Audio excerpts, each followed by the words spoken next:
Given the current economic circumstances like the higher interest rate, high food prices, I expect the interest rates to remain unchanged.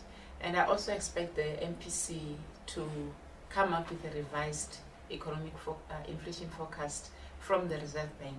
I mean, last year, the last MPC meeting as well in January, we still were looking at inflation remaining within the target band, but I think the food prices are going higher than expected. The oil price, nobody expected that it's going to hit well over $100 per barrel and beyond.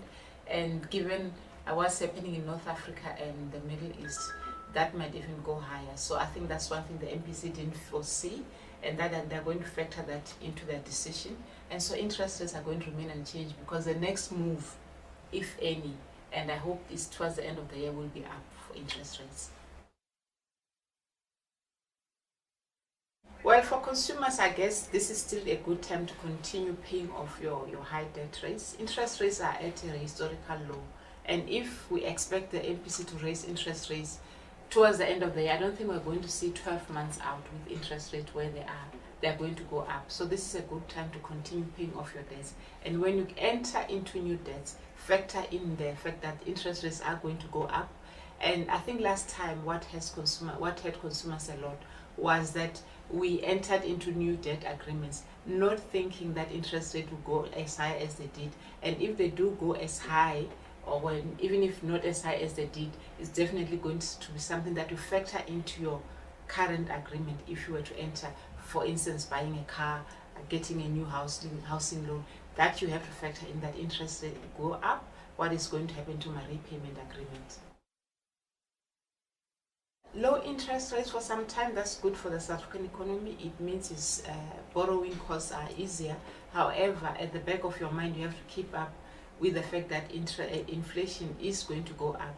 We know, for instance, that with oil prices, let's leave other factors aside, with oil prices going up, you're definitely going to see an increase in petrol prices. That is going to eat into your discretionary expenditure. Besides, you have to remember what happened with the budget speech. The minister did announce that tariffs are going to go up. I mean, excise taxes on road accident fund, the fuel levy is going to go up. That on its own, without oil prices going up, was going to put pressure on petrol prices. So the combination of exceedingly high oil prices plus those excise taxes that were announced during the budget are going to push petrol prices higher. Already currently it's 9 rand something too. At the petrol pump. Is definitely not unthinkable that we're going to see it going to 10 and even beyond. So that is going to increase your discretionary spend. So that, as well as impending interest rate increases towards the end of the year, should make you think twice about getting excessive debts.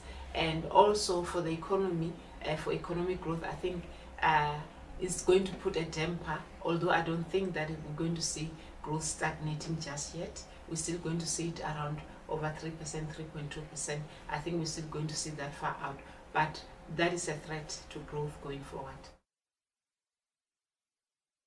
Well, I'm expecting the first quarter GDP to be up. We've seen the manufacturing numbers, the PMI was up, mining production was a bit better than what we expected. Consumer confidence, we saw that it was not as good as it could have been. It was lower, but it's still positive. So I think first quarter GDP is definitely going to be on par with what we've seen in the fourth quarter. I mean, it's going to be around 4%, that's what we expect. And for the year 2010, I think we're still expecting around 3.2%. Of course, we'll revise going forward if something unforeseen happens. But I think for the first quarter, because this is the past 3 months, I think we can still expect positive growth.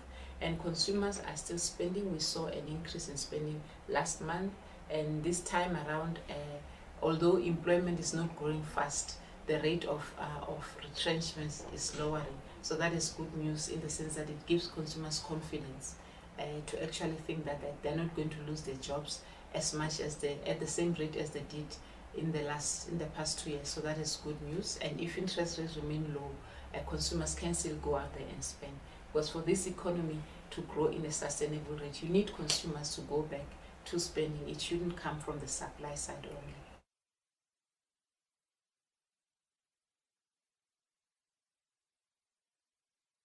Will the Japanese situation impact today's interest rate decision? I don't think so. Interest rate decisions are made based on what is happening in South Africa, primarily what is going to happen to inflation going forward.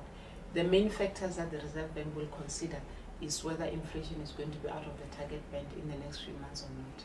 And we know that towards the end of the year, given the oil price, the food prices that are going up, that is going to be within, that is going to go out of the target band. So that is what is going to mainly impact the decision today. The situation in Japan is a concern for the broader South African economy, not necessarily for the MPC decision that the bank is going to take. It impacts us because they are quite a substantial trade partner, both in imports and exports. We know, for instance, last week people were concerned, those who own Japanese-made cars, are they going to get parts replaced should the need arise? And they were assured by the local manufacturers that yes, that is going to be the case. Now, if those industries open up in Japan sooner rather than later, we won't even have to face a situation where you decide whether or not your car is going to be to have parts replaced or not. So I think for the MPC decision, definitely no Japanese situation is going to impact on what is happening in the MPC meeting currently.